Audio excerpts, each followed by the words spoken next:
Hello, everybody, and welcome to Friends of the Force, a Star Wars podcast. I'm your host, Brad. And I'm your host, Sarah. And this is the final episode of Attack of the Clones April. We've done the air horn every episode, so we're committed. And joining us today on the show for the first time, Jason from Blast Points. Jason, welcome. Thank you so much. I'm so happy to be here. This is going to be so fun. I'm so excited to talk about Attack of the Clones. This is great. Thank you. Wait, Jason, do you like Attack of the Clones? Are you a big Attack of the Clones guy? I can tell from Blast Points and the whole Blast Points brand. We don't ever really talk about that our love affair for Attack of the Clones. It's not the cool one to like, so we don't really bring it up. But no, we are huge Attack of the Clones fans. Yes, I love Attack of the Clones. Always willing and ready to talk some AOTC. In fact, you guys are talking about AOTC all year. For the listener who might not be caught on or have not caught on to AOTC year on Blast Points, can you tell the people what it's about? Just very brief synopsis. So I think this is like our fourth year of doing like a year-long theme where we started with Phantom Menace year, where we were like, well, how do we celebrate the 20th anniversary of the Phantom Menace? And we did, well, let's do one episode every month. So 12 episodes total in the year, just dedicated to nothing but Phantom Menace. And then that we really liked doing that. It like really helped like the year, like planning out a year of episodes. And so then we did Saga year, and then we did Indiana Jones year.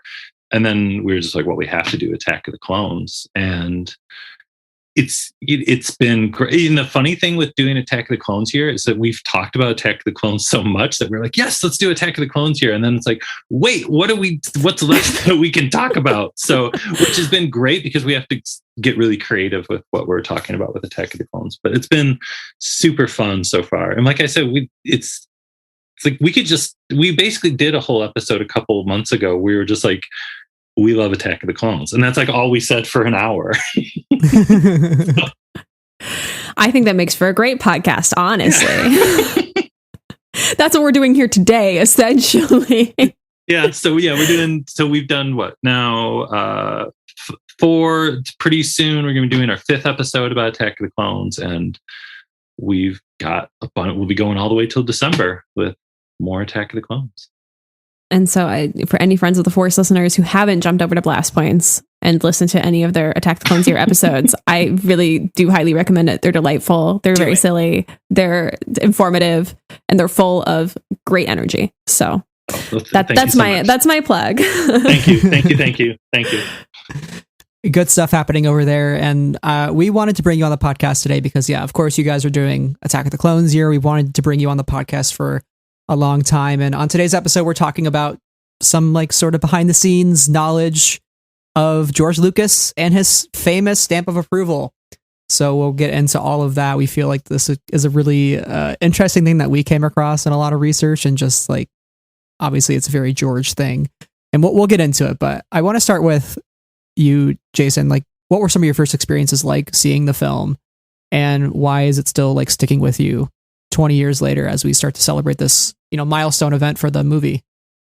I think with me in Attack of the Clones, I think it really begins with the Phantom Menace, honestly, where I was so excited for the Phantom Menace, and the Phantom Menace really kicked my fandom into overdrive in the summer of 1999 when that movie came out, which is funny because Gabe and I on Blast Points, we are of like the age group that people like just assume that we would hate the prequels, because most people that are like us do. And we're the exact opposite, where we absolutely adore the prequels. And yeah, the similar experience for both of us when the Phantom Menace came out, where we were like, this has now gone to another level.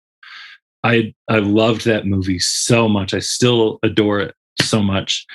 And my hype for Attack of the Clones was off the charts in the lead up to that movie. I mean, there the webisodes coming out on StarWars.com, and there was the Star Wars Insider articles that were teasing information, and we knew like, oh, the Hayden Christensen person is playing Anakin, and Count Christopher Lee is going to be in it, and there was that trickle of information that was slowly coming out about this movie, which is so insane to even imagine that we were getting information about an upcoming Star Wars release up to 2 years before it came out.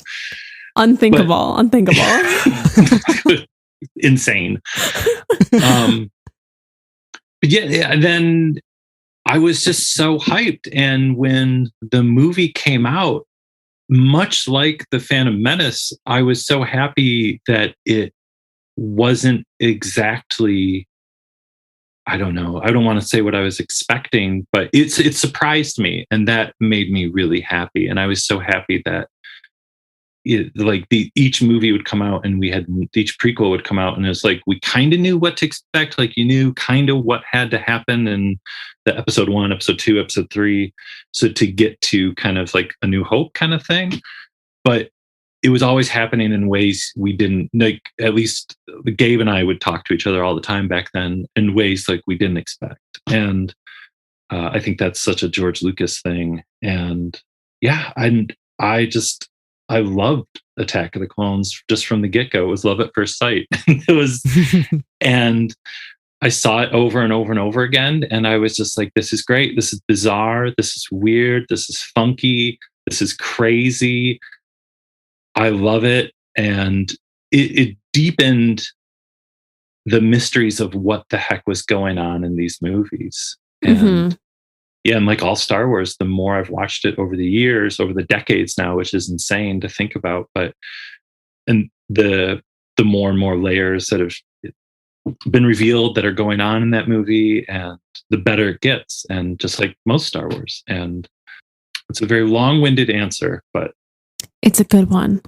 Who would have thought too, back in 2002, we're getting trickles of information about Hayden Christensen joining the franchise. And then 20 years later, now we're getting trickles of Hayden Christensen returning to the franchise. It's like, what is happening? It's so surreal. And thinking about like what's coming next month in Anaheim, and being like, I think there's a good chance we'll see Ewan and Hayden probably on stage together for the first time at a celebration. Wow. And I will literally melt if that's the case. Like, I'll be done. And that's another thing too. Celebration 2, before the release of Attack of the Clones, was Gabe and I's first celebration ever for both of us. And so that was just such our first like Star Wars convention in Indianapolis. And that was just such like a game changer moment in our fandoms of like, oh my God, like look at all these people and from all over the world. And that was I remember we were waiting in a line, and we saw so many people dressed as like prequel era Jedis in 2002. And Gabe turned to me and jokingly said, I thought everybody hated that movie. Because it was like, look at like just the thing of like the message boards back then of like, and it's still true today, of like, the internet voice is very small, and like real fans are loving this stuff. And it was so comforting and so awesome to see fandom together like that back in 2002. And we went to the Meet Hayden Christensen panel in 2002, which was crazy. And that was it's weird to think too, because it was like, and here's the new stars of Attack of the Clones, Hayden Christensen, and they brought out Tem. And it's so weird to think like now in 2022, like the Obi-Wan Kenobi show and the Book of Boba Fett, and it's all coming back around. It's so cool. I mean, I think there's like part of us that can look at that very cynically and be like, "Oh, capitalism."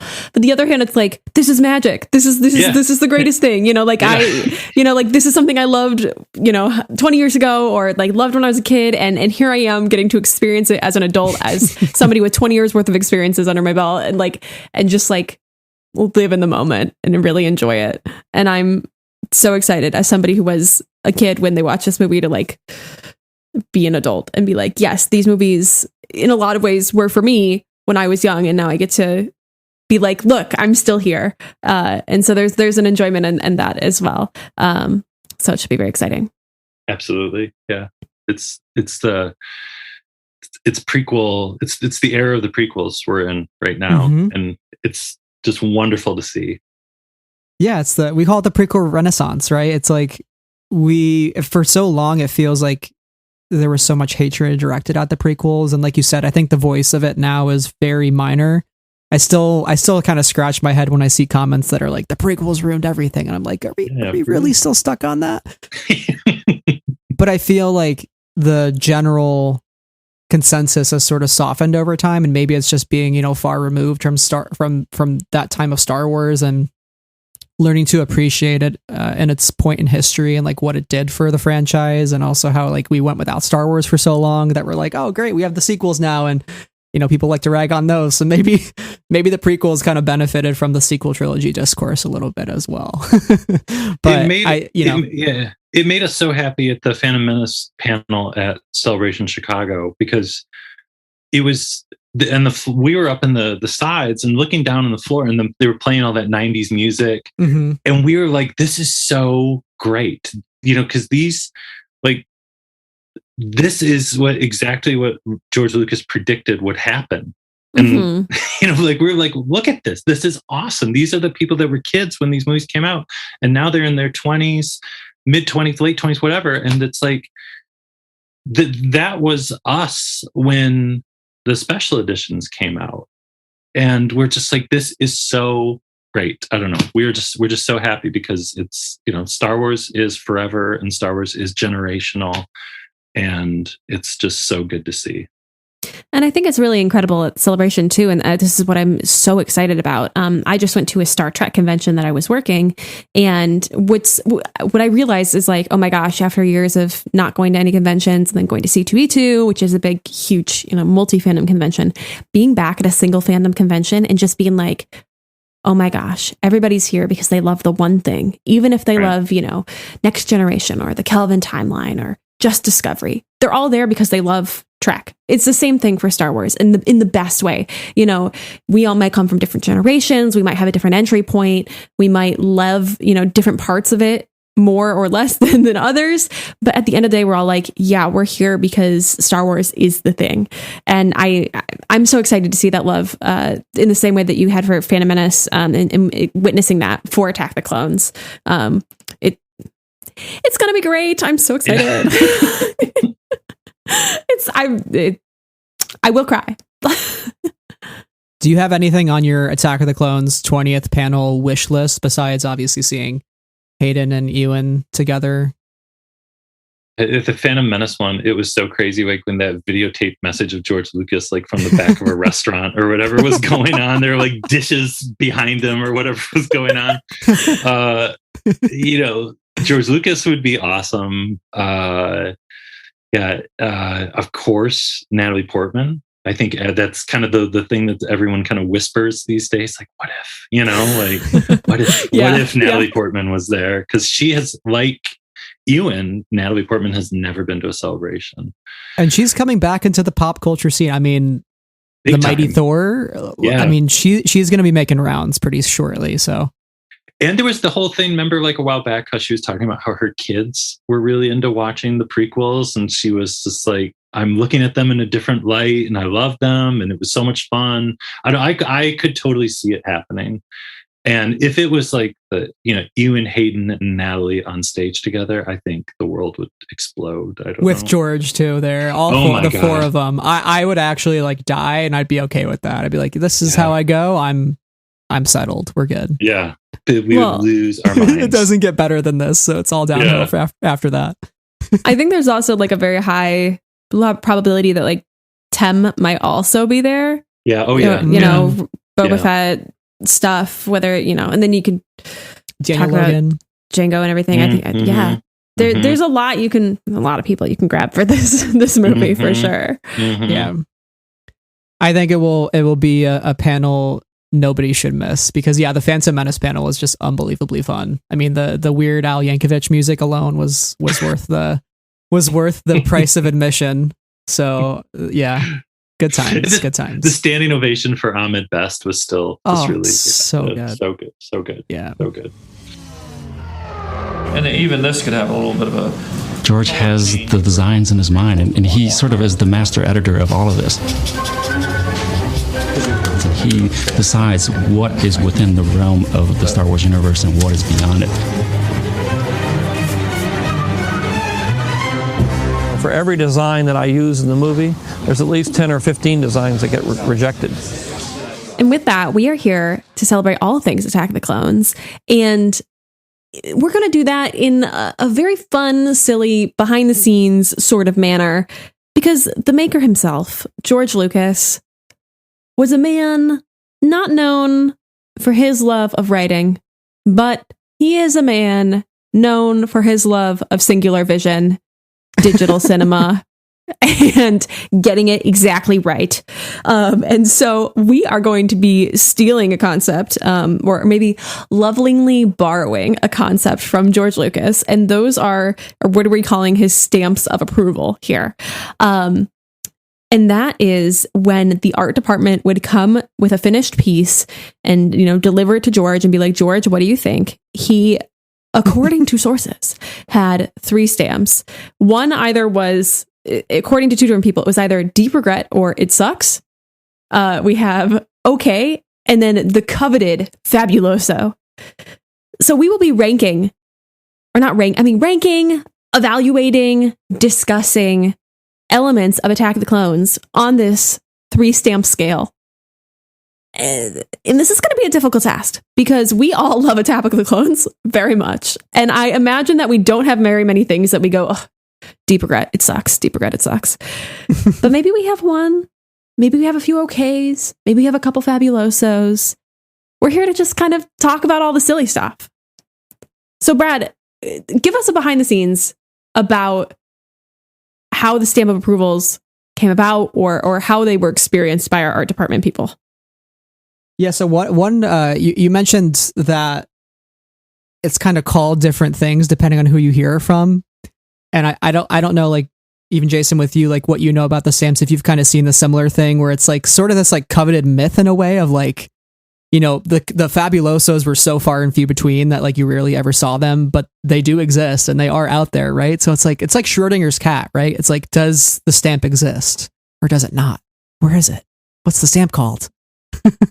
I just know when the most recent museum exhibit came through Detroit, there was tons of it was so crazy, like the actual concept art, like Ian McCagg and Ryan Church and the Terrell Whitlatch, these geniuses, their actual art was there and it was mind-blowing.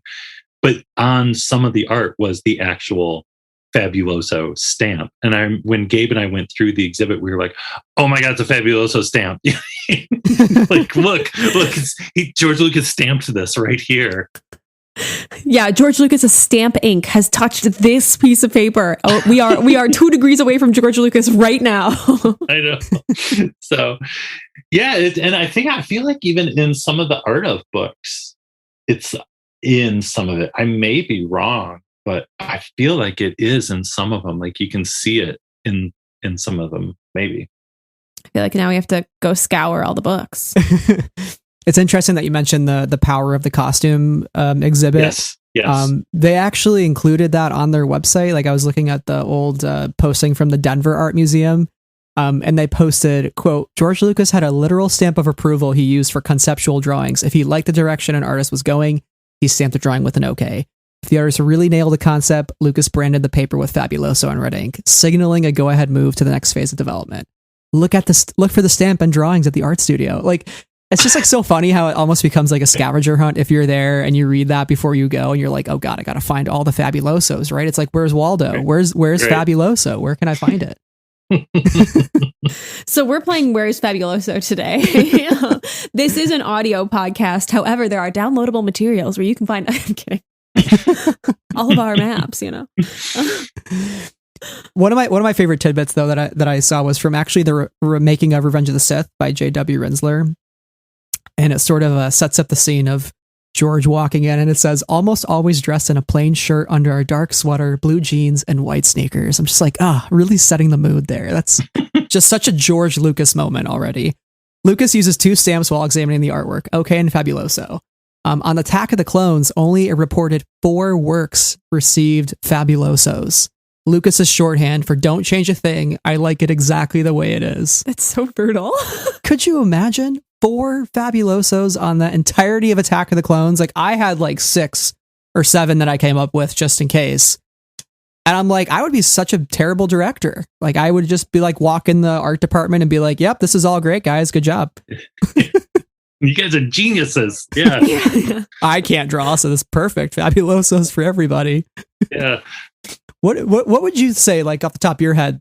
What do you think, knowing George, what would he have stamped as Fabuloso? Like, what do you really feel like could have been his vibe if we had to throw out some wild guesses? Because like for me, I would think like Geonosis, stuff on Geonosis. I feel like he probably like really was just vibing with the whole like battle arena and like the different creatures in there. I feel like there's got to be a Fabulosa he gave out for Geonosis. The first thing that comes to my mind would be Dexter's Diner. I just feel like it's so goofy. It's like this 50s little greasy diner on Coruscant with a little robot waitress going around and goofy aliens all over the place. Yeah, I imagine probably like he said like, you know, like a diner, like a 50s diner, and like people were just like a literal like 50s diner, and they just drew it, and he's like, yep, Fabuloso, that's exactly what I want, you know. That's, as Daniel Jose Older would say, canon. I feel like he would maybe have put it on like a large scale, big scope sort of painting of what the interior of like some of the major cloning facilities on Camino would look like. So like, oh look, it's big, the clones, you know, like it's very different from anything we've seen before. Yes, perfect. I could see that. And then he's like, wait, I didn't color it in. One of my favorite things too was Doug Chang in a lecture that he gave. Actually, he said that fortunately for us, he didn't use deep regret. If he didn't stamp it, it meant deep regret, but he just didn't have the heart to do that to us. I just think that is so funny. And even like there was another interview too with Ian McCaig, and he was saying how, you know, the stamp used to be called a "it sucks" stamp. But it got way too depressing, basically, and it was just, you know, it wasn't the vibe at that time. So I thought that was really funny as well. But it seems to me like even though George is somebody who, you know, he's definitely like an ideas guy initially, and he will eventually get to the writing portion. But I think it's just so funny how he sort of trusted the art department to like do his thing and be like, hey, there's going to be a place called Camino that's really rainy, and a place called Geonosis that's super sandy and muddy and looks like Tatooine kind of. Go with it, do it. And they're like, okay, I guess we're just rolling with those 2 concepts for now, and they just create this whole amazing world of Attack of the Clones that we're now celebrating. It's incredible. Like, what do you think, Jason, of like the scope of Attack of the Clones, and just from like a perspective of like the worlds that we get introduced to, and the fact that like, do you feel like among the prequel trilogy, this was really like the first time that even like the art department and, you know, set designers like really going much bigger than any time before? Cause like in my mind, I feel like this was sort of a huge step forward for the vision of Star Wars. You know, I do. And I think of, especially how much we saw of Coruscant and the lower levels of Coruscant in Attack of the Clones, and all the neon, and we'd never really seen anything like that in Star Wars before at that point. And starting the movie there, like what we saw of Coruscant in the Phantom Menace was kind of very up high, and the Jedi Temple, and kind of looking out the windows, and kind of when they land and they take the speeder, but kind of going into the nightclubs and the neon and the bizarre signs on the wall, and kind of just the ground level of Coruscant was just fascinating. And I thought of that with Camino, like even in like Bad Batch, watching that and just the look of Camino, I'm always so taken back by it because it's so, like, Sarah, you were talking about like Star Trek earlier. It's so clean and white and almost like smooth and not the used universe and stuff. It's very like not what someone would describe as like a Star Wars kind of location. And I always loved that. I always thought that was like, this is so cool and so weird. Like when Obi-Wan comes in and like those big soup ladles come out of the ceiling. I've always, like, even in the theater in 2002, I was like, what is going on? This is awesome because Star Wars is going into weird new places. And I think with those two in particular, and Geonosis is cool and great. I love Geonosis. It's bizarre and weird, and the droid factory and stuff. But that's almost more what we expect from Star Wars, kind of in a weird way. But those two in particular, it's like it was really branching out into kind of like what we saw later in Clone Wars, really, of like what is really possible in this universe, aside from the desert planet, the water planet, the forest planet, the things of the original trilogy that are just kind of like the nature things. Mm-hmm. I mean, I agree with you. I think the contrasting settings that we're getting throughout the movie make it really, really vivid and enjoyable. Like, I love the fact that we're getting Camino and Naboo and Geonosis. Right. And God, I almost forgot about Naboo. Oh my God. Yeah. But you go from like that really sterile environment to like the lush fields and lakes of Naboo, and you're like, but I love them equally. They're right. both very precious to me. How did they do that? Right. So it's pretty magic. And what's unique about Attack of the Clones too is I think you're right that it is sort of the springboard for the Clone Wars story wise, but also for the Clone Wars as like a set piece, because we know that like all these planets are leaving the Republic or wanting to, and so the stakes and the scope of the galactic politics is getting even bigger. So it makes sense why this is around the time that the micro series starts to happen, and we get all these other planets in animation, and then we're still a couple years removed from Clone Wars, but yeah, I really do think this is the blueprint in some ways. You kind of have all these little side missions that the characters are going on. And that's sort of what ends up being the Clone Wars, and these like little 4-episode arcs is these just side missions that takes them to new, cool looking, weird locations that you just didn't think exist in Star Wars. And I think it does start here because Phantom Menace was basically like Tatooine, Coruscant, and Naboo, and that was it. Right. And we get all those and so much more in this. Yeah. So cool. So crazy. It's still just wild just a wild looking movie. Yeah. I love it. Now, I do want to say before we start to talk about our own stamps of approval, there is one sighting of the stamp in modern day culture. So George came out of his house. He's like, did somebody say they needed a stamp? I got my white sneakers on. Let's do this. Let's get stamping. So Christian Alsman, who is a concept design supervisor at Lucasfilm. So back when Disney had bought Lucasfilm and they were developing The Force Awakens, Christian did this artwork of Luke Skywalker and like what Luke would look like in the sequel trilogy. And he posted it on his Instagram, and it says, "My first image I made for Star Wars The Force Awakens. This was January of 2013. So this was like 2 or 3 months after Lucasfilm was bought. Luke was being described as a Colonel Kurtz type hiding from the world in a cave. I couldn't believe I was getting to make this image, and I got a George Fabuloso on it to boot." That is insane. That is insane to me that George Lucas stamped a Fabuloso on something for The Force Awakens. And I want to see like the original piece now. I want to see the Luke image with the Fabuloso red ink. Like, did he use the same stamp? Did he upgrade? Did he get a bigger stamp? Has he got like a big like life-size stamp? I gotta know, like, what's the size of the stamp? Stamps? What? I don't know. He's a rich guy now. He sold the company for $4 billion. He could go get a freaking 7-foot tall stamp if he wants to and just stand on it and jump. That'd be cool. That's all I'm saying. It makes sense though, because at this point he was like a consultant for Lucasfilm, but I didn't know he was using a Fabuloso stamp for sure. But is that kind of like a weird thought to have, like George being that sort of directly adjacent to the development of like Force Awakens and using his infamous tricks of the trade. So weird. We'll never know the story with that. That's like, it's going to be buried in history, but until we ever know, that was the thing that J.W. Rinsler wrote a treatment for the making of Force Awakens that was finished, that exists somewhere. And will we ever see it? I don't know. But I have to think that probably told some of that story, and probably isn't, it's probably not the greatest story.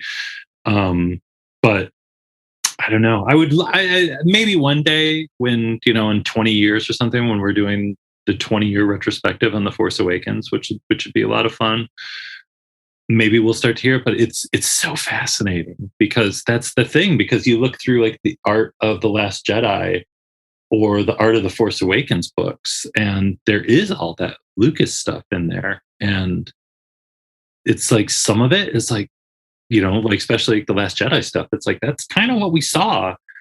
But then some of the Lucas stuff is just like, whoa, I'm kind of glad that didn't end up in the movie. I'm glad we didn't get that version. But who knows? It's fascinating though. And, I wonder too, like in The Art of Mandalorian season 2, there was the little bit with how Filoni says he talks to Lucas, and he was talking to him about Grogu and regarding Mandalorian season 2.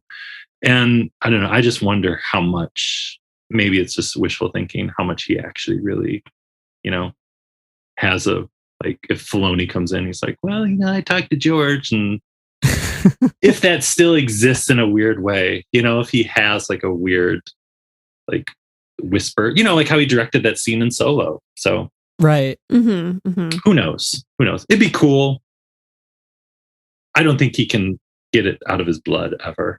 I think he always, he just naturally gravitates back towards Star Wars. Like, the picture of holding Grogu, and he appeared on the Game of Thrones set at one point too. That was interesting. Right. I was like, where's this guy been? What is he doing? I was like, I don't know. It's like, Tolkien or Robert Jordan, who they're like, I'm just going to keep writing in this universe, actually. And it's fine. I don't even have to finish all the stories I'm going for. I'm just going to keep doing it. Not done, Yeah. It's like, I'm taking a step back. Except maybe I'll write a little bit more. So who knows? Were you on the George Lucas was going to direct chapter 16 of Mando train, and are you still on that train at some point for some sort of Star Wars? I can be cool and be like, no, I never thought that. But I was right there along with everybody, where it was like, maybe it's George, maybe it's George Lucas, maybe it's Rian Johnson, maybe it's both of them together, like a dream team. Then, and then it's Peyton Reed, and it's like, oh, okay, that's but he did a fine job. No, I was totally on board with that. It's like, never say never. I wouldn't be surprised. I really wouldn't be surprised if one episode of Andor is directed by George Lucas randomly or something, and everyone's like, what is going on? I wouldn't be surprised, but I also wouldn't be surprised if he just wants to stay home with Melody and their child and just keep chilling and relaxing and not get directly involved. Yeah, build their museum and be like, we're good. Yeah, absolutely. Yeah, I'm kind of in the same boat. I would love to see it, but I also respect his privacy and his want to just be a farmer. It's a simpler life. Life, as Galen Erso would say. All right, so as Sarah alluded to earlier, so we each brought some moments from Attack of the Clones, and we are going to kind of go through them round robin style. We don't know what each of us chose. It's going to be a complete surprise, although we could probably guess from a couple things. And then we're going to sort of duke it out in a way. Like, do I think something that Sarah chose as fabuloso, do I think is a deep regret? Or does Jason think it's just an okay? So we're going to try to figure out, can we come to a consensus? Is this just a silly idea? Did we waste Jason's time? Hopefully not. My time is so valuable. No. It's leading a very, very busy life, but we are happy you're here because you're the perfect person to try this with, because you love the fun and weird sides of Star Wars, and we are doing a fun, crazy, wild idea. So since you are the honored guest today, Jason, I'd love to start with you. What should we start with, Sarah? What type of stamp? Oh, I don't know. With? I don't want to put that on you, Jason. Whatever you want to go for. Yeah. Like, give us whatever's the thing, speaking to you, and then tell us what it's about. Tell us the vibe of it. Okay, so my first pick is this is actually the very first thing I thought of when you guys told me the topic and what we were doing here. I think it's a very underrated thing associated with Attack of the Clones. It is the very first teaser trailer for Attack of the Clones, the breathing trailer.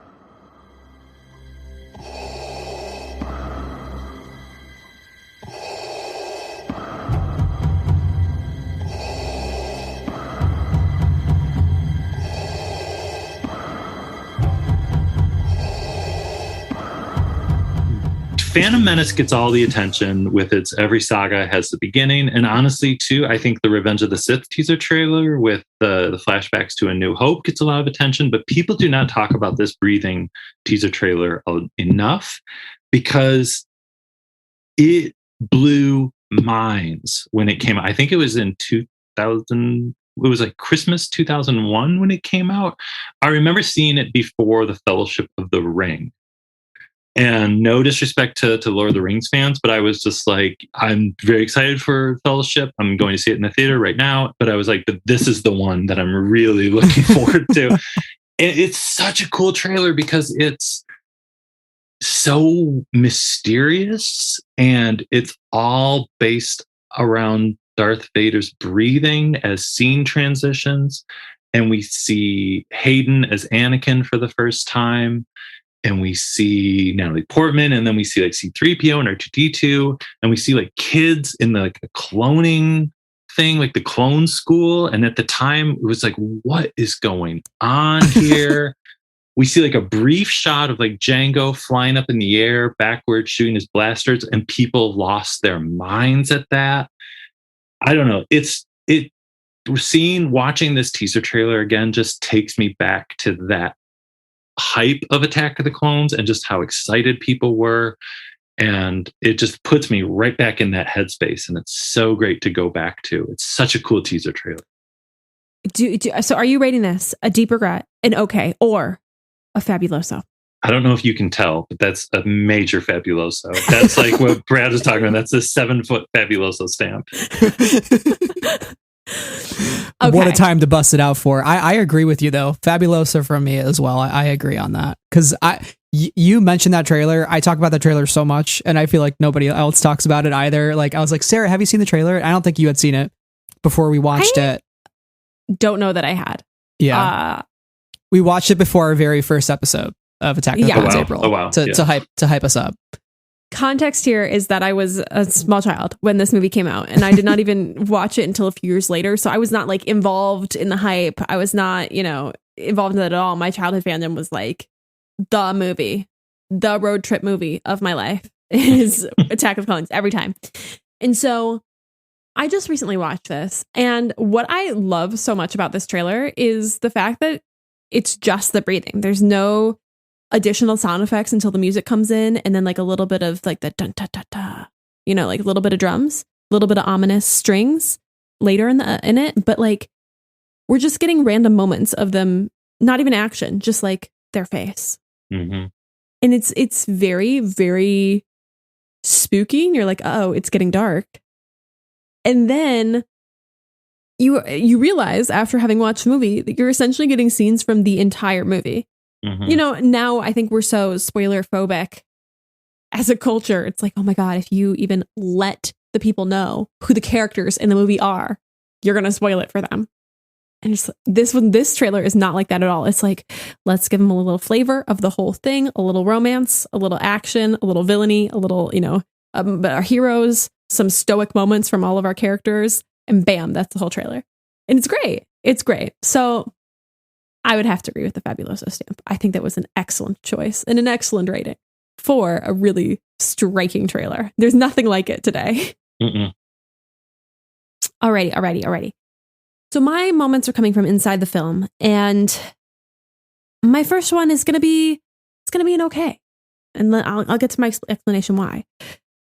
It's a scene I love, a scene that is the most ridiculous, It is the pear scene. I was worried you were going to say that. Why am I rating the pear scene an okay? Okay. Jason and I are rolling our sleeves up now. And here's the deal. Here's the deal. Again, I had to be brutal. I had to be brutal about these ratings.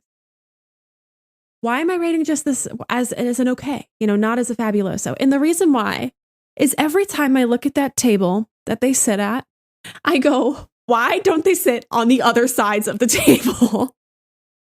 I understand it's because he really has to move the pear with the force the whole way across the table, or else the gag doesn't work. It doesn't work. It's not visually interesting. But why didn't we turn the table and they could be sitting really close to each other, having a very intimate sort of, at lunch, That's it. That's the whole thing. Oh my gosh. And you're like, oh my God, how do we get her off the podcast? Terrible opinion. I'm thinking of some backup posts now. Oh man, I gotta go through my list. Is my opinion stupid? You can tell me. Your opinion's totally valid. I understand where you're coming from. I mean, table, dinner logistics, seating arrangements, it's very, very important stuff. They're together. I mean, I get it. They're awkward. They're both awkward, but did we really need to sit that far apart? I'll say that I actually, one of my okays was the Anakin and Padme dialogue, kind of how they talk to each other. But within that, I had a subcategory that was just, but I am giving the Shura fruit and the Shura fruit only a fabuloso. I had an indented bullet point for that one. So I'm going to say it's a fabuloso for me because I think it's just such an iconic Star Wars moment. It's we had never seen the Force be used to levitate fruit. I mean, we had heard how great the Jedi were, and we were seeing it on screen. Seeing it in action right there. With a slice of a pear getting moved across the table into Natalie Portman's fork. I mean, what more could you ask from a Star Wars film? Rian Johnson couldn't even do that. And it's I see it's okay. I get it's okay. In an alternate dimension, I might agree that it's okay. It's like you said, Brad, too. It's all the dialogue. It's it's funky. There's no way getting around it. It's goofy. I can't remember what George Lucas or Rick McCallum, one of behind the scenes says it's like a courtly romance. It's just so weird. Yeah. I get it. It's weird. But also I love it. And so I would have to give it Fabuloso because it's weird and bizarre and it's making a fruit levitate and they're giggling when it goes on the fork. It's so weird, but it's so weird. And I mean, I'm saying this as somebody who literally has the Nerd Matters pin of that moment that you can push the fruit back and forth. I'm somebody who is fully committed to this moment, but I also just, my Fabulosos can't compare. This can't compare to my Fabulosos, which are really the top of the top in this movie, would do anything for these moments that we'll talk about in a bit. So for me, it's an okay, but I accept your Fabulosos. Okay, so I'll go with I'm going to go with a deep regret because we haven't gotten there quite yet. Yeah. I'm going to go with Captain Typho here. Not even 5 minutes into the film and I'm deep regret already. Because, we go through this whole very long sequence and as you're watching Attack of the Clones for the first time, you're like, wow, this is already so mysterious. We got these ships, the sound effects are so great. It's really cloudy. Where are we? We're on Coruscant. Okay. But it's super cloudy. It's ominous. You already are setting the tone for the film. Something bad could be happening. Something might not happen. That's bad. And we get to the platform. The ship lands. Captain Typho comfortably, full chest out, just no doubts in his mind. Well, I guess there was no danger after all. Typho. You cannot just say that, dude. You can't just say that. That's not okay. And then what happens? Corday dies. And he has the audacity to be she did her duty. Dude, you jinxed it. You jinxed it, sir, fella, Mr. Typho. So that's my deep regret. I'm very passionate about it. Just very upset about her death. If only Typho hadn't jinxed himself. Is that what you're getting at? If only George Lucas had made Typho not jinx himself. Exactly. This would be an okay moment. This would be a Fabuloso, but But since he said the thing and then the thing had to go wrong, it is a deep regret. If Typho had been like, it's quiet, too quiet, instant fabuloso. Like classic use of the cliche. Totally here for the silliness. There's always a little danger. This is a star war, not a star piece. Jason, what are your thoughts on Captain Typho? I love Captain Typho deeply. We on Blast Points, we always say that we have typho fever anytime that we bring him up. So, and I think I have never been able to pronounce the actor's last name. Jay is his first name. I'm not even going to try it right now. But he was the host of Celebration 2 and 3. And he was so incredibly likable, so funny and so cool. And I remember like at some point he like busted out an acoustic guitar or something for no reason at all. But we were into it. We were like, this is great. Captain Typho is singing to us with an acoustic guitar. And I remember we did the like an hour with George Lucas thing where we waited in the rain at Celebration 3. And before Lucas and McCallum came out, he was like kind of just entertaining the crowd. And we were like, God, we love Typho so much. He's so cool. And he put out a children's album in New Zealand, which if you haven't listened to, it's amazing. Well, now I got it. Yeah, Tem has his album, which is equally amazing, but Typho has like a Wiggles style kids. Oh my record. Gosh! Yeah, that's really important to me. I think stop the episodes, guys. Stop the episodes.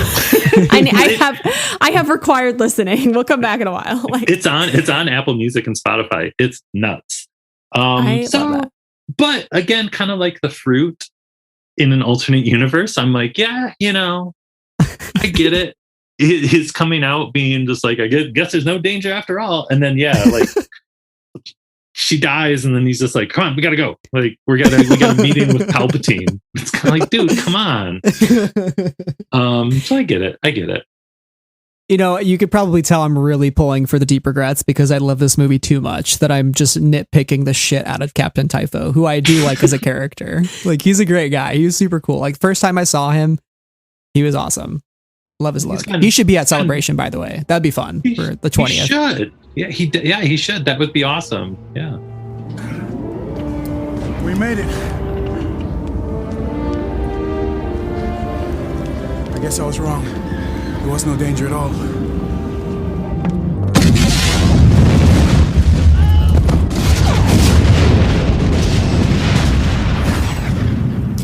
So my question with this whole opening scene, I'm going to go a little bit beyond Captain Typho specifically. Corday dies, right? Like, yeah, right. It's Corday, not Dorme. Do I know what I'm talking about? Maybe it is actually Dorme. Do I know? I don't know. No, it is Corday. It is Corday, actually. Yeah. Dorme is Rose Byrne's character, I think. Okay, cool. I'm like, am I even a Star Wars fan? Unsure. Sache, like, Yeah, they're amazing. I love them all, but I really struggle with their names sometimes. That being said, she was in decoy disguise as Padme, right? Mm-hmm. And then they kind of just are like, she did her duty, dies. Like, here's Padme's still alive. How do they figure that out? They're like, oh my God, the queen's dead, or the senator's dead, and they're like, but wait, that's not the senator, but she's dressed up like her. She came out of her ship. Does she use decoys? And then the whole ruse is done, Mm-hmm. Yeah. Like, the logistics there, not super strong in how they handled the death. I feel like it could have gone poorly if George had decided to examine that specific thing.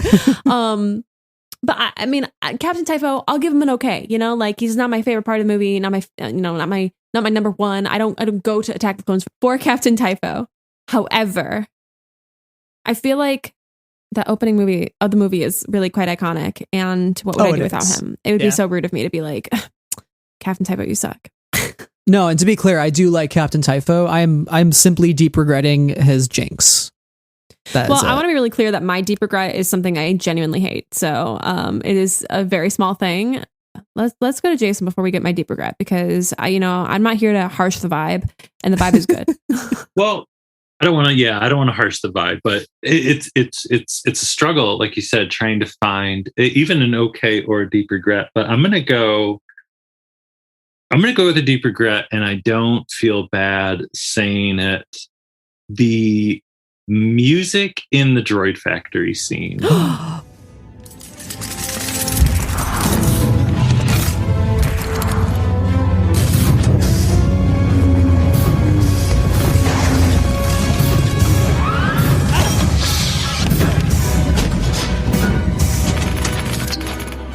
It drives me nuts.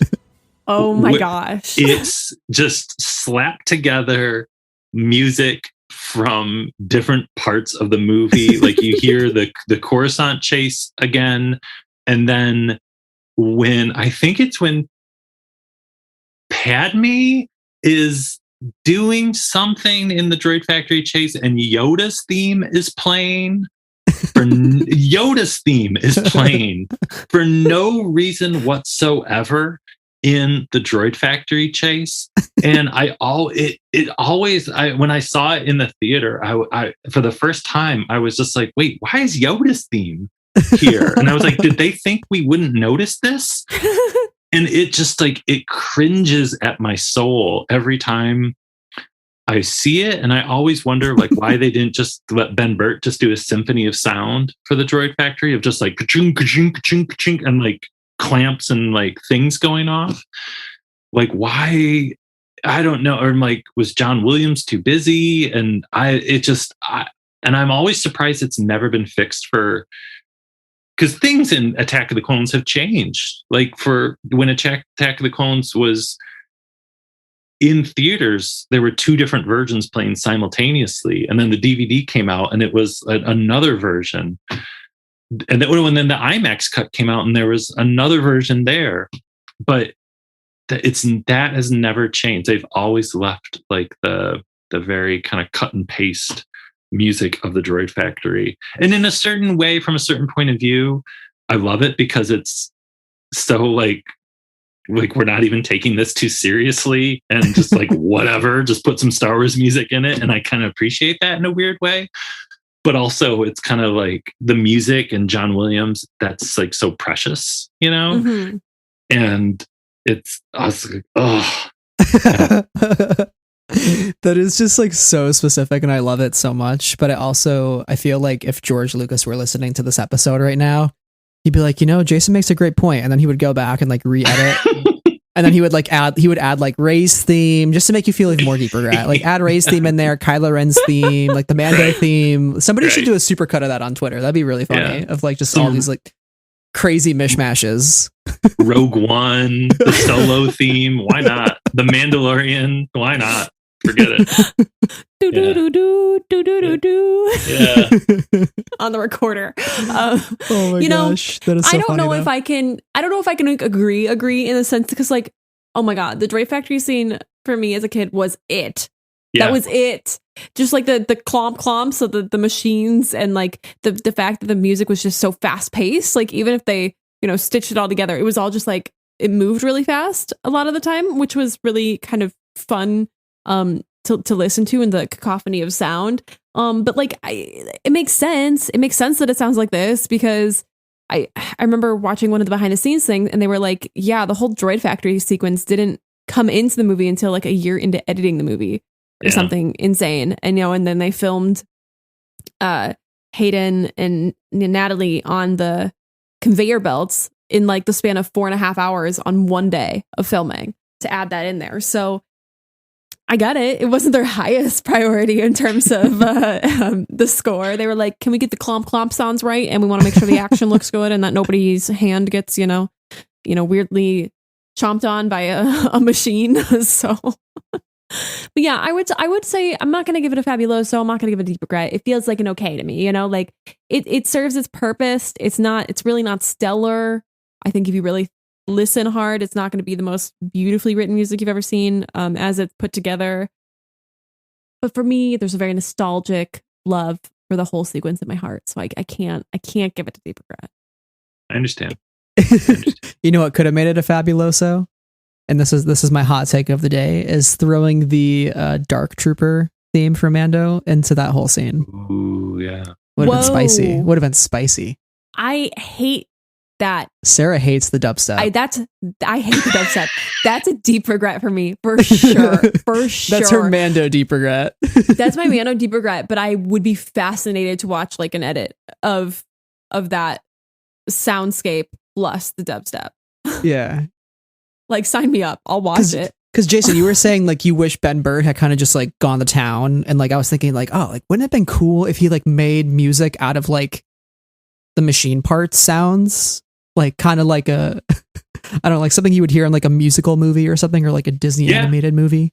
And I was like, well, the closest thing we've ever really gotten to that sort of like mechanical sound is like the Dark Trooper theme from Mando, which I was like, oh, that'd be kind of interesting to throw that in there with the dubstep and Anakin trying not to get his hand cut off. That'd be kind of entertaining. I would love that. Now, speaking of Fabuloso, Sarah, what is your Fabuloso to bring the vibes back up? Okay. Although the vibes are still good. Okay. We often talk about trios, trilogies, the great things come in threes in Star Wars, you know. But there is a trio that everybody forgets that I think deserves more love. They have never done anything wrong in their lives. Pure babies who deserve nothing but love and affection. Just the pinnacle of cinema. Precious. Icons. The Reek, the Nexu, and the Acklay.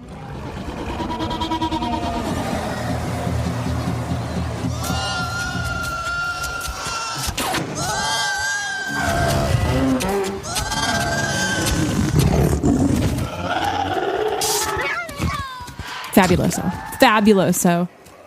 7-foot stamp of approval, as Jason said earlier. That's it for me. I love them. I would do anything for them.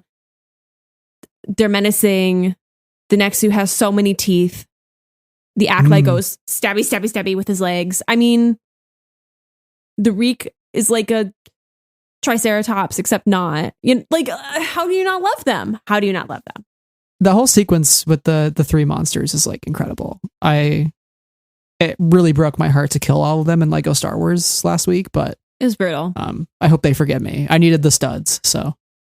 And that's a scene too that like it's cool. The music cuts out, and it's a Ben Burtt symphony of monster sounds and the weird little Geonosian like drums in the back. It's so cool. Yeah. I love. It's such a cool scene, and that's the thing too with Attack of the Clones. You watch that, and those giant monsters when they come out, it's 2022, they still look incredible. And there's a lot of movies from 2001, 2002, even later with CG monsters that look horrible, that you're just like, whoa, why did I think that looked good 20 years ago? And those monsters look great. I would do anything like that. The Acklay scream, for some reason, that is such like a comfort sound in my childhood. Like, I don't know, there's something about going back to this sequence and just adoring it. And the sounds of the monsters are so specific and imperfect for that. And for me, I think they're really very iconic. And I also do live for the Acklay's stabby legs. So it's an obvious Fabuloso from me. It's been way too long since we've seen one of those in live action. I would love to see the Mandalorian go toe to toe with the Nexu. That would be interesting. Yes.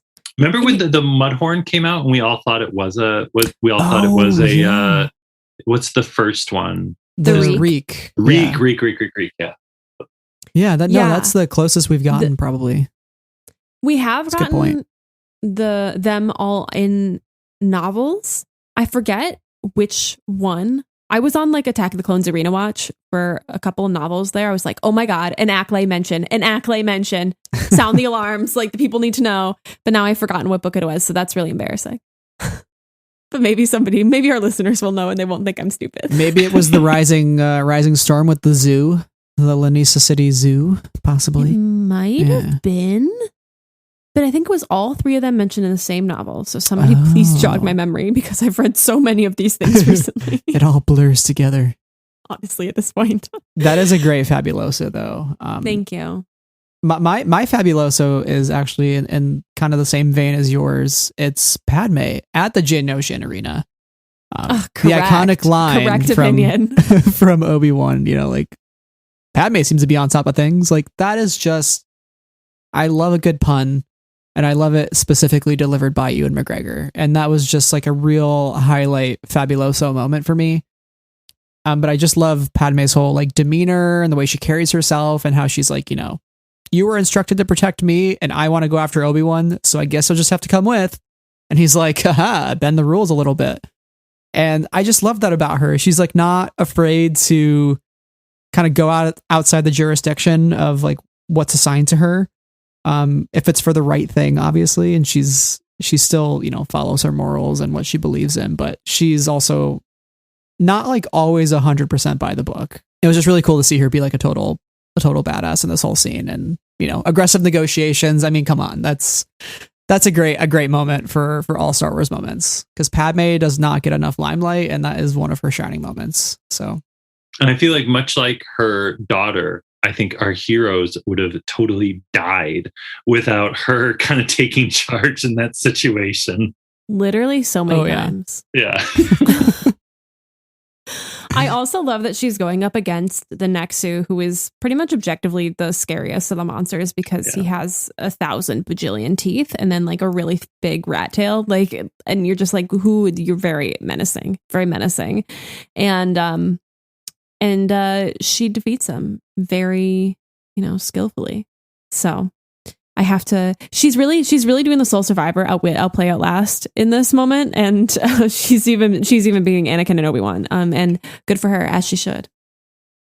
I mean, she was just like, I'm gonna profess my love to this guy, and then I'm gonna girl boss all over the Nexu. Like, I'm just no F's to give. She just went for it. I mean, I respect her for that. Good for her.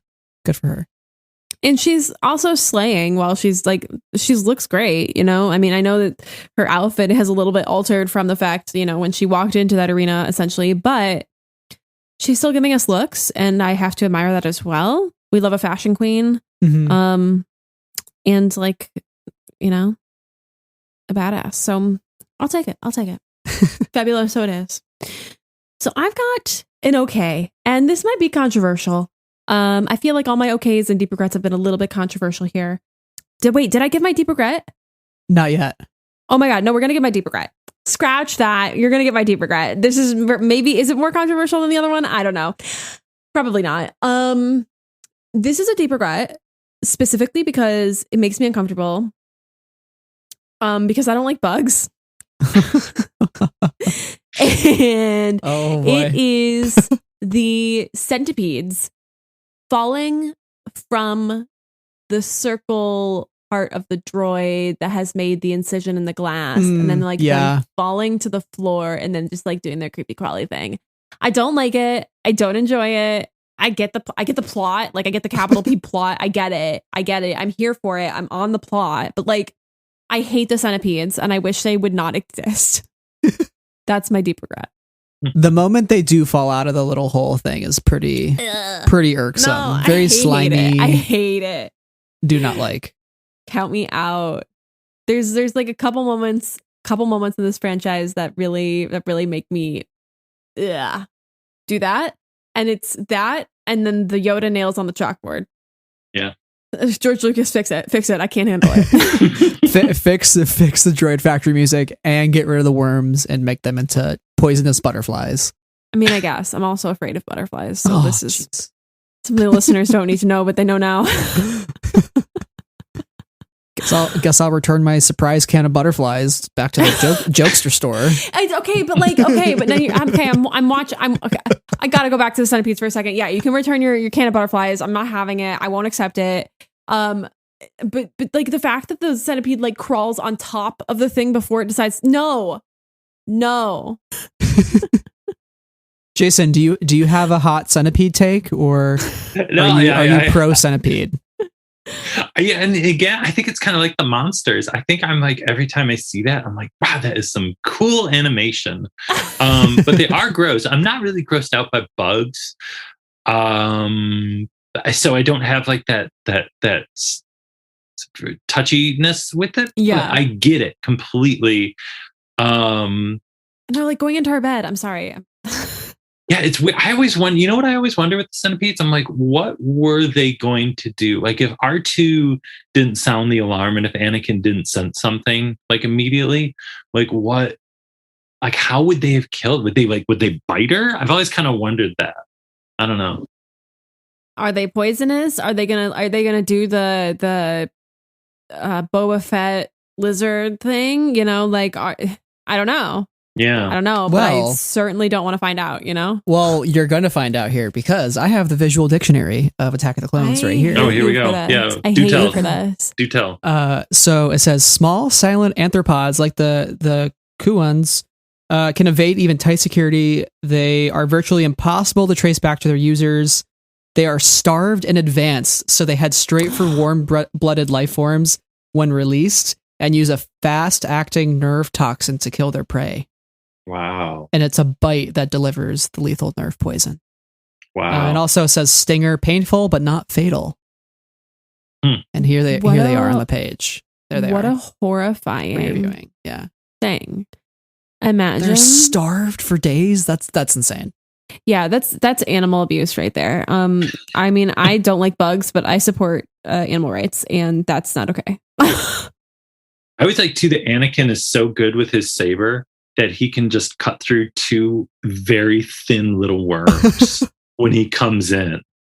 And he's so fast about it, like, you know. I love it. The absolute also, precision. What a king! Why hadn't they already bit her? You know, they like by the time he slashes them, they're like up by Padme's face. Great lightsaber handling by Anakin, but like that could have gone really poorly. He could have just like decapitated her. It's such a magical scene too, because like the lightsaber thing happens so fast, and then immediately after that, Obi-Wan sees that it went from the hole in the window, and what does he do? He just jumps literally headfirst out a window into like space traffic. It's amazing. It's amazing. Yeah. That is like one of the moments I remember very vividly from the theater. Is watching him jump out the window, because I was just like, I turned to my brother, I was like, what just happened? You just jump out a window? And I'm like very young. I'm like, is Obi-Wan okay? You know, like my concern for him. The Lego Star Wars game actually pokes fun at how long the worms do take, because they show the worms like setting up like a weight to, like, they're like using like a pulley rope, and they're like putting it above Padme's head, and they're like waiting for it, and it's kind of like on a swivel, and it's like waiting to drop on her, and then Anakin comes in, takes it, and starts bashing the worms with it. It's just so funny. I just love what they did with that scene, because it's still just pure chaos. Even in Lego form, it's really glorious. Yeah, so I'm anti worms, but pro Obi-Wan jumping out a window. I just want to make that really clear. All right, so Sarah, you had a Fabuloso too. I have a Fabuloso and an okay. I really went for a bunch here. My Fabuloso, this to be no surprise if you know me. At the top, I mentioned how much I love how I think George would have given an immediate Fabuloso to seeing the Camino cloning facility on Tapoca City, and I would like to give a hearty Fabuloso to the Kaminoans. It is, there's something about them that is like so great. I don't know if it's their very calm voices. I don't know if it's the fact that their necks are 2 feet tall. I don't know if it's the fact that they walk around as if they float practically. But I am obsessed with them. I think they're so weird. And Lamassu, Tanwe, Nalase, I love them. I love them. They're great. 10 out of 10, Fabuloso for me. And they're all dead. Except for Nalase. You didn't need to say that, but it's okay. I'm not offended. I'm just saying, rest in peace. Offended. Rest in peace, cloners.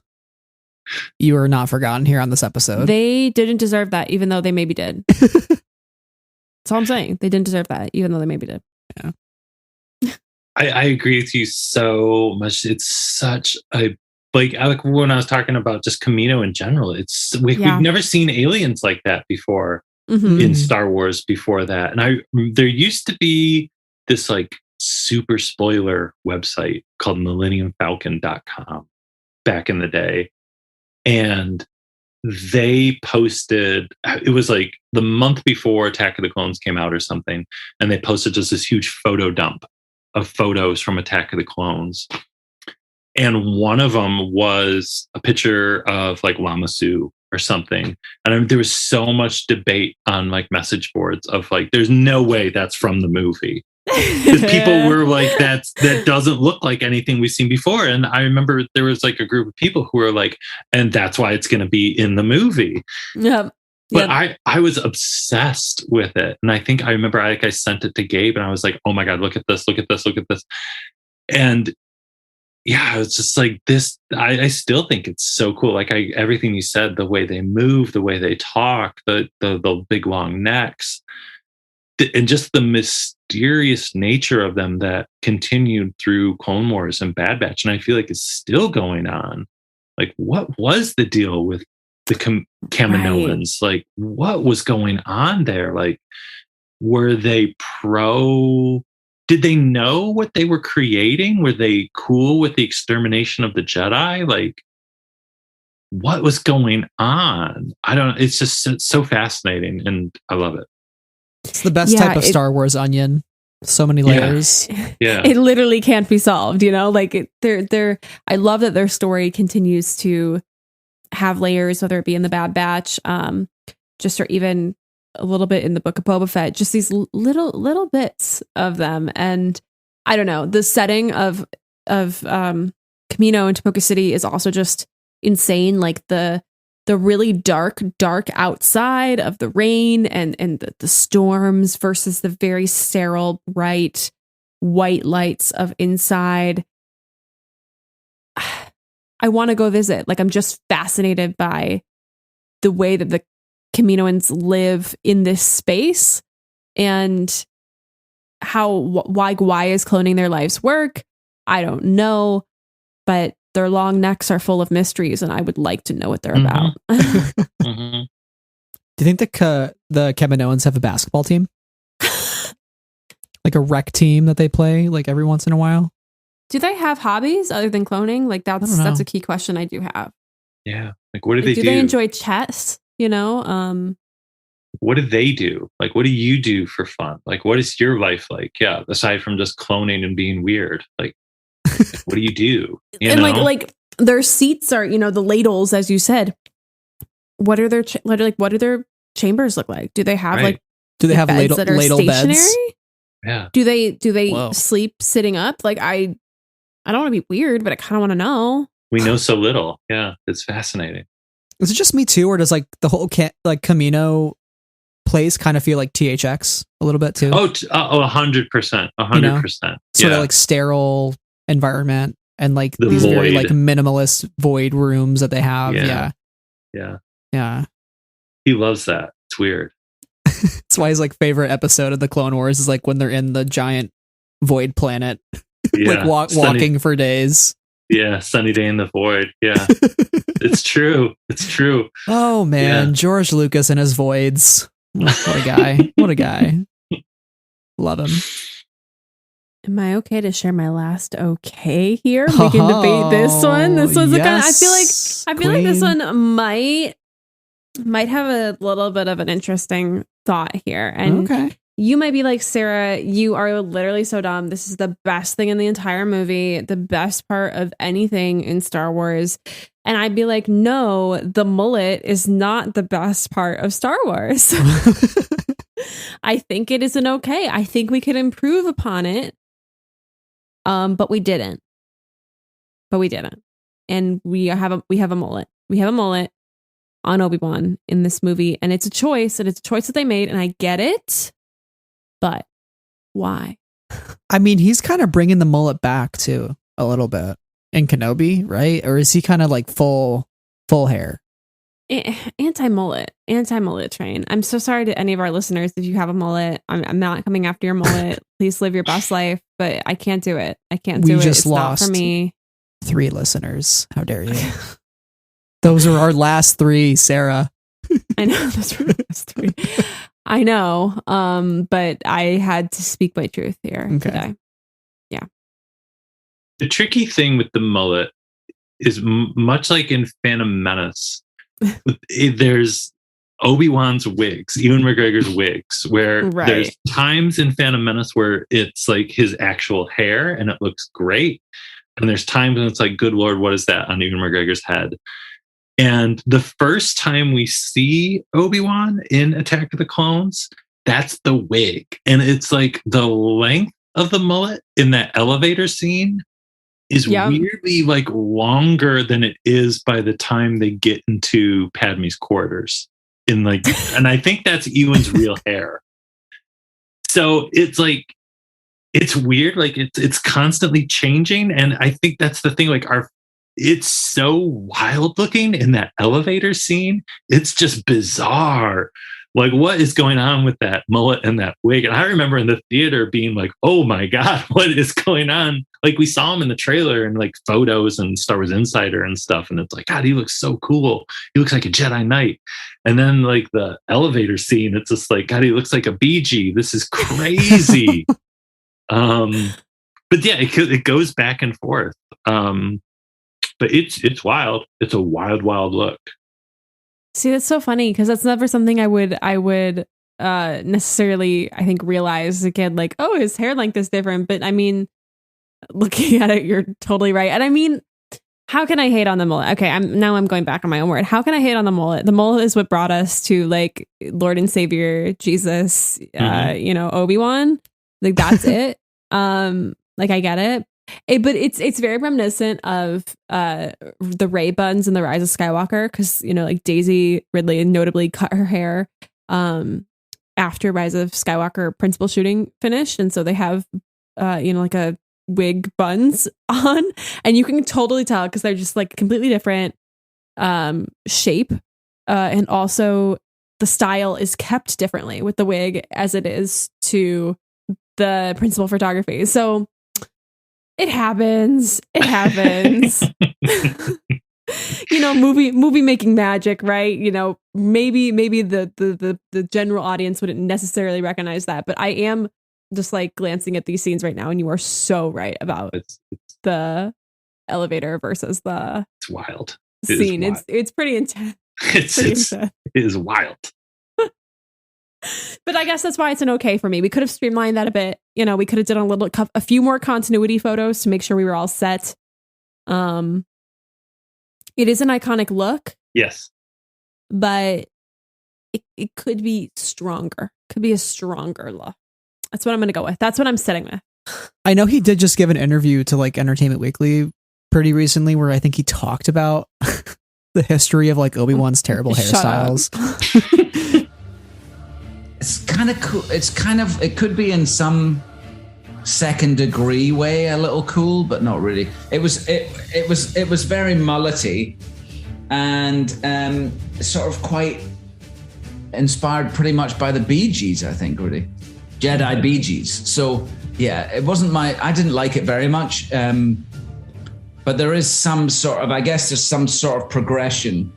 Hayden had to go through a similar sort of progression with his hair, where it's shorter when you're a Padawan, then longer at the back, and then ultimately in episode 3 we get onto a haircut which is more which is heading more towards Alec Guinness in episode 4. Looking to the future and the Attack of the Clones' legacy, Ewan returning to the role, and he just said that he watched all the films again. And that it was his first time watching the prequels like since they came out. And I think that is like pretty wonderful to think about. And like him sort of embracing a little bit of the campiness, like talking about like the Obi-Wan hairstyle, how ridiculous it is, and like embracing those elements of the film that are just so silly and outrageous. And he's kind of just like poking fun at it. I don't know. It's just a good time. It's a good time. Like the prequels are being reclaimed with good vibes only, and I'm totally here for it because except for my centipede opinion. But what do you think though of like Jason? What do you think of like Ewan coming back to the role and like talking about some of these things and like rewatching the prequel trilogy and all? It's just so good, right? Yeah, it reminds me of, I think it was just this week, the news came out that to get ready for Hayden coming back to playing Vader, that he watched the Clone Wars, and everyone was like, "Oh my God, Hayden watched the Clone Wars!" And it's just so cool. And it's him embracing the silliness, like you're saying, because for so long, there was Ewan being like, "Oh, we all did it against green screen or something," but I think Gabe said once on our show that Star Wars at its best is when it perfectly balances the completely absurd and silly and borderline stupid and deadly serious, philosophical, profound, like that fine line of completely ridiculous and multi-layered deep is the core of Star Wars.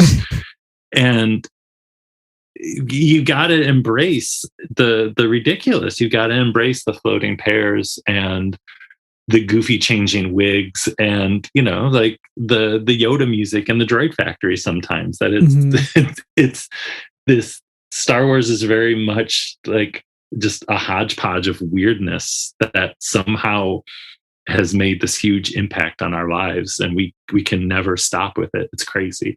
but and that's kind of, that's the beauty of Attack of the Clones. And it's so, like we said in the very beginning, it's so cool. Like the Obi-Wan Kenobi show and the Book of Boba Fett, and who knows what else, like what we're getting in the Acolyte and the Ahsoka show of just prequels, underlined and capitalized and circled. And, Ewan McGregor is coming back as Obi-Wan Kenobi in a massive 6-episode mini series thing, whatever it is, but it's crazy. It's it's prequels part 2. It's just nuts and it's wonderful. Yeah, the party is not stopping. Said, "Hey, it's the 20th anniversary of these prequels." Right. And we're not gonna back down from that. And I think that's what's most exciting, because in addition to like getting the show, we're getting the novels, and everybody seems really enthusiastic about it, and the actors seem excited to come back. Like there's a lot of joy in that. And I'm really glad they're not shying away from that. And now the Star Wars Twitter's whole brand identity has changed, and now they're like rolling into the weekends, like Anakin and Padme gif of rolling in the meadow. Like, stop, that's incredible. Yeah, and like a Dexter Jetster tweet the other day, I was like, what is happening? I was like, they just got the go ahead to just do their thing finally, and that's I love this new era. And it was, and it was so kind of weird. It was a weird time, like in the build up to The Force Awakens, where you had like people creatively involved with that movie kind of making sly jokes against the prequels when we, and like the Clone Wars got canceled. And it was kind of, as excited as we all were for The Force Awakens, it was all kind of like, well, and people were just like, well, they're going to erase the prequels from ever happening, blah, blah, blah. And, we were just so happy that Kylo Ren said, perhaps Supreme Leaders should consider using a clone army. And we were like, oh my God, okay, clone armies. They're not getting rid of the prequels. And we just in the 7 years or whatever since The Force Awakens, like we've come a long way in the prequel renaissance, and I'm here for it.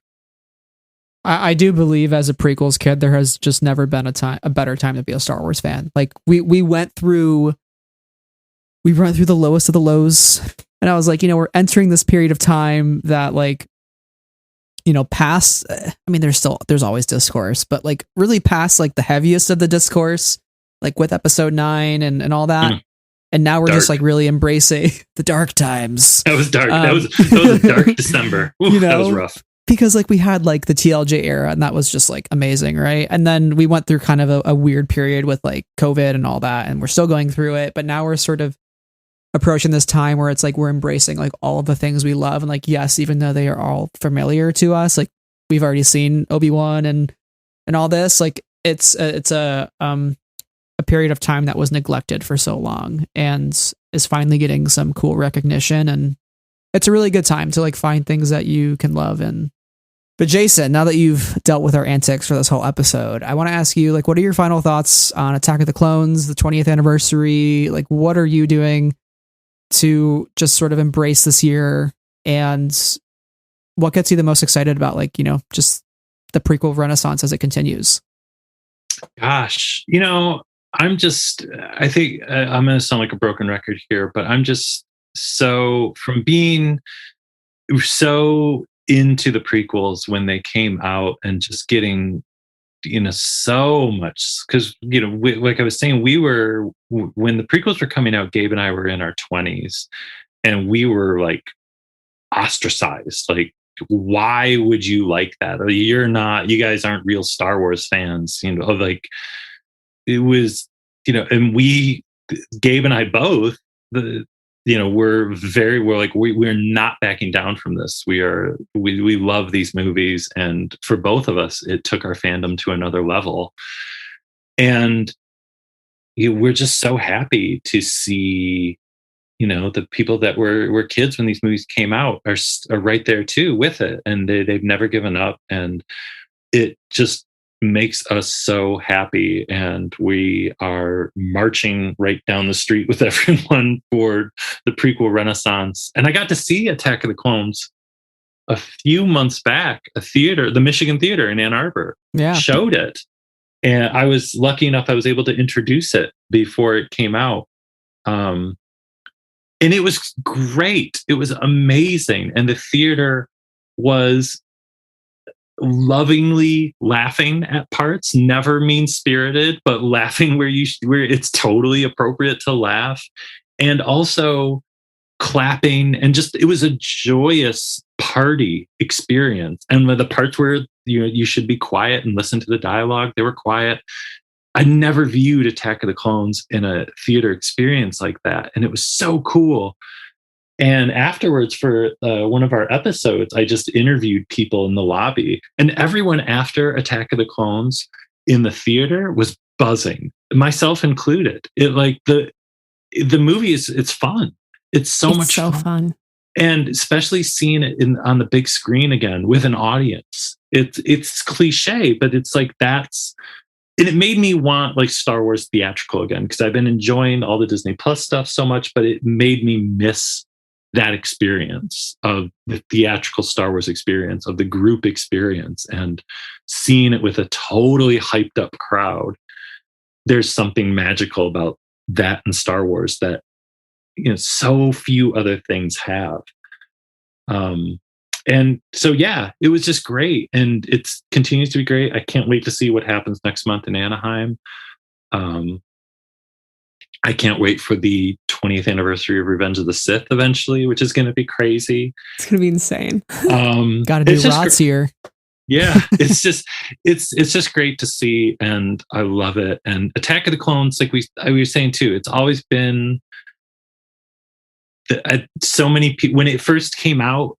So many people were like, "Oh, this is so much better than the Phantom Menace," and now so many people are like, "Oh, Attack of the Clones is my least favorite," and it doesn't deserve that at all. It's fun, it's goofy, it's crazy, but that's Star Wars. Like we were saying, Star Wars is fun and it's goofy and it's crazy, and I don't know. The whole movie, I think, is just fantastic, and to, you know, have you guys talking about it all year long, I think really helps its case, which is appreciated by the prequel lovers, I'm sure, myself included, Sarah included. And that's why we decided to do it here for a whole month and talk about just Attack of the Clones, because, like, what better time to? And I think you probably share a lot of the same sentiment, Sarah, that Jason has as well. Is just, you know, we're in a special time, and it's nice to reflect on our experiences with Attack of the Clones, and get excited for all the little Easter eggs ahead that's gonna call back to some of those things that we cherished growing up and reclaim them in a new light. Yeah, and I will just, like, echo your point, Jason, that I think I also am really missing that Star Wars theatrical experience, that Star Wars shared experience, which is why I'm so excited for Celebration. Again, obviously a little bit different than, like, sitting down in a dark movie theater all together and kind of just, like, watching something we have no idea what we're going to expect. But being a celebration, we have no idea what we're going to expect. Who knows what announcements we might get? I just remember watching the Kenobi teaser and being like, oh my gosh, I wish I could see this with like a huge group of people right now, because everybody would lose their freaking minds at all these music cues, you know? They really threw everything in there. So if that's any indication of what we're getting with Kenobi, hopefully that is a signal for what we'll be getting, you know, with Andor and beyond. We'll see what other things we'll, you know, be getting in the future, but it should be all really exciting. And I can't wait to be sitting together with everyone, whether it be at Celebration or in the movie theaters, you know, whenever we get one of those next December, maybe, enjoying a Star Wars movie all together. Well, that about brings us to the end of this episode and to the end of Attack of the Clones April. So, Jason, thank you so much for joining us on the final episode. It's a pleasure to have you, and like perfect person to kick us out. But what do you and what do you and Gabe have going on for Blast Points coming up the next month or two? Well, first of all, thank you both so much for having me on. This has been so much fun. I'm honored to be a part of your Attack of the Clones April. It's so great. And so, yeah, first of all, thank you both so much. And what do we have going on?